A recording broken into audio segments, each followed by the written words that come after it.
Hello, I am 2 days post-op, and I thought that I would make a video to record my experience.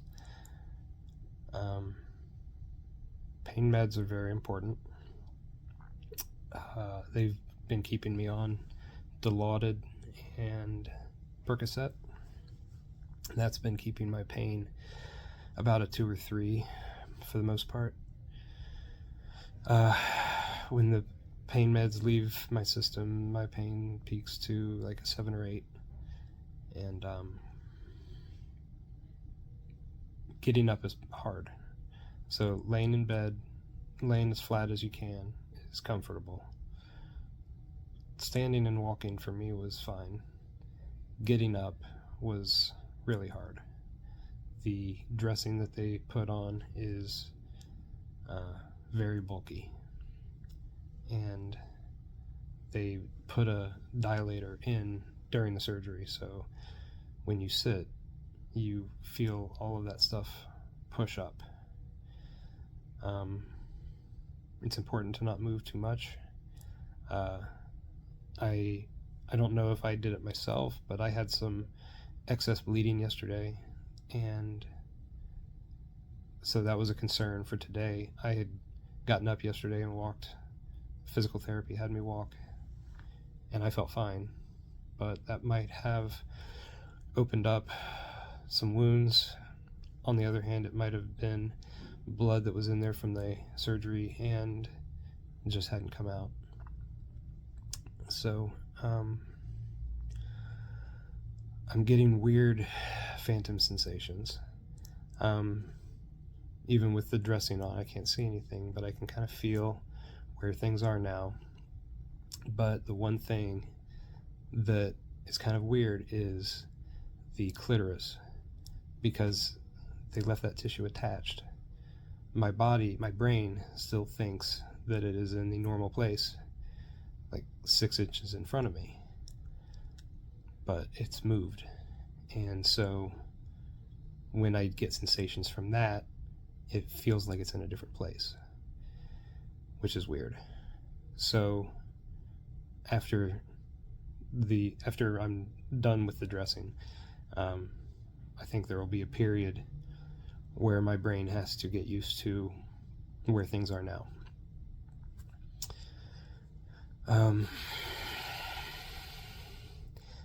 I made a point to not eat a lot of solid food before the operation, so that I would not have to get up and go to the bathroom. The first day after the surgery, they said, don't get out of bed, so if you have to poop, you will need a bedpan. And I've never had to use a bedpan, and I don't want another adult wiping my butt. So I was on protein shakes for a couple of days before the surgery. Then after the surgery, they're worried about nausea, so they kept me on a liquid diet for the first day. And then they phased in things like Italian ice and pudding, and now I'm on solid foods. And so I had the surgery Monday morning, and it is now Wednesday morning. Trying to think of anything else I need to say.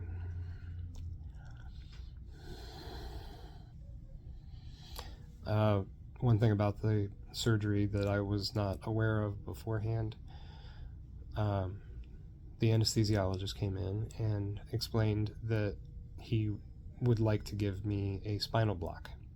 I've never had an injection in my spine before, and it made me nervous. But it is a very effective pain control that lasts about 18 hours.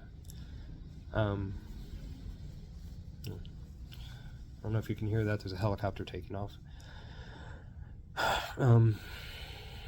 As that wore off, I was on very little pain medication because that had been very effective. And as that wore off, my pain increased to a 7 or 8.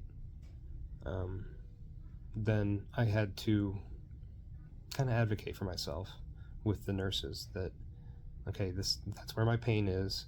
I had my Percocet 4 hours ago, so I need it now. I had my Dilaudid 2 hours ago, so I need it now. And getting those on a schedule has kept it to 2 or 3. I occasionally don't feel any pain there at all. What is uncomfortable is laying in bed all the time. So make sure that you have stuff to do. I brought my laptop. I'm on the Wi-Fi. I'm watching Netflix. I have a book. I'm spending a lot of time on Facebook, watching YouTube videos.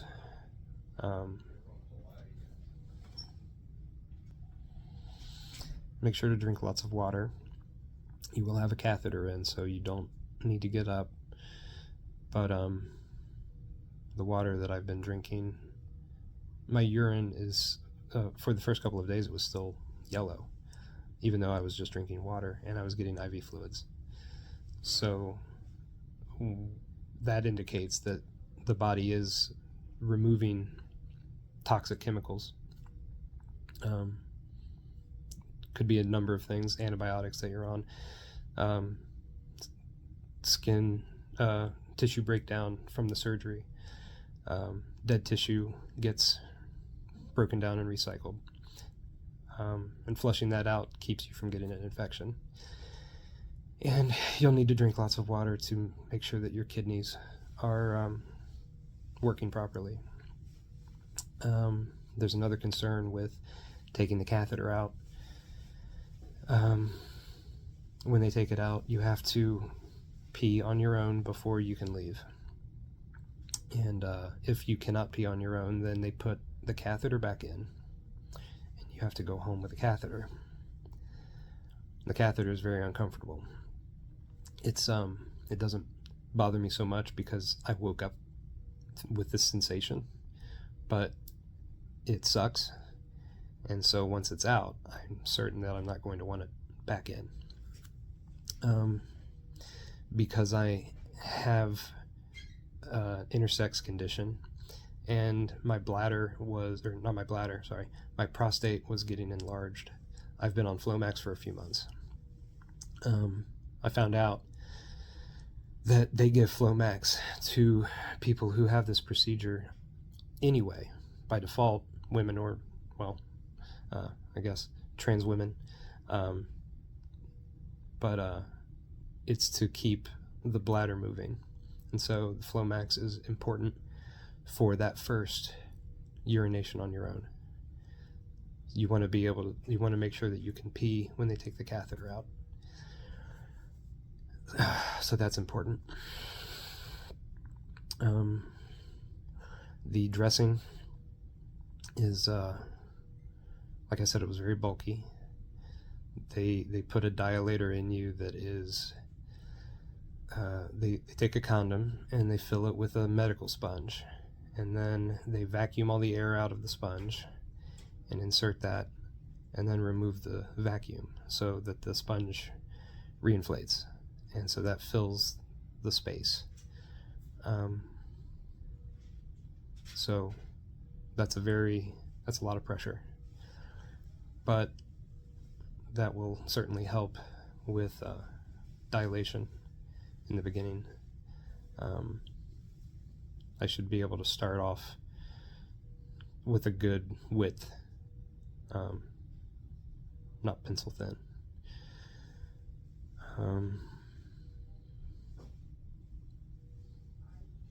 Occupational therapy came in, and they were explaining how to do things like putting on socks and taking a shower while you're healing, going upstairs, some advice on sitting.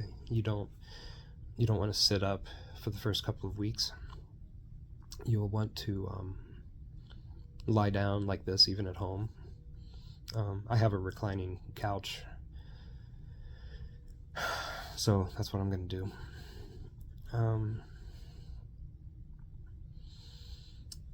I didn't want to lay in bed for a week because I get bored easily.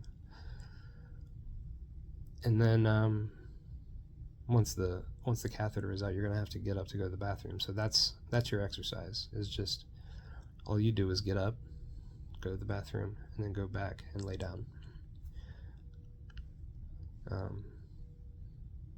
it's going to be important to listen to your body. Don't overdo it. Exercise is going to help with healing, but if you do too much exercise, you will injure yourself. You could cause more inflammation. You could tear something that hasn't healed yet. So take it easy, but don't take it too easy. That's an important balance to strike. I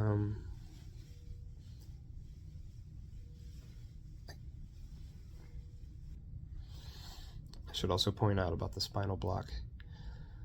The injection itself did not hurt very much at all. I expected it to be more painful. So I was kind of surprised that it didn't hurt. But he had to kind of spread the fluid out, and so there was a lot of massaging my spine prior to the operation.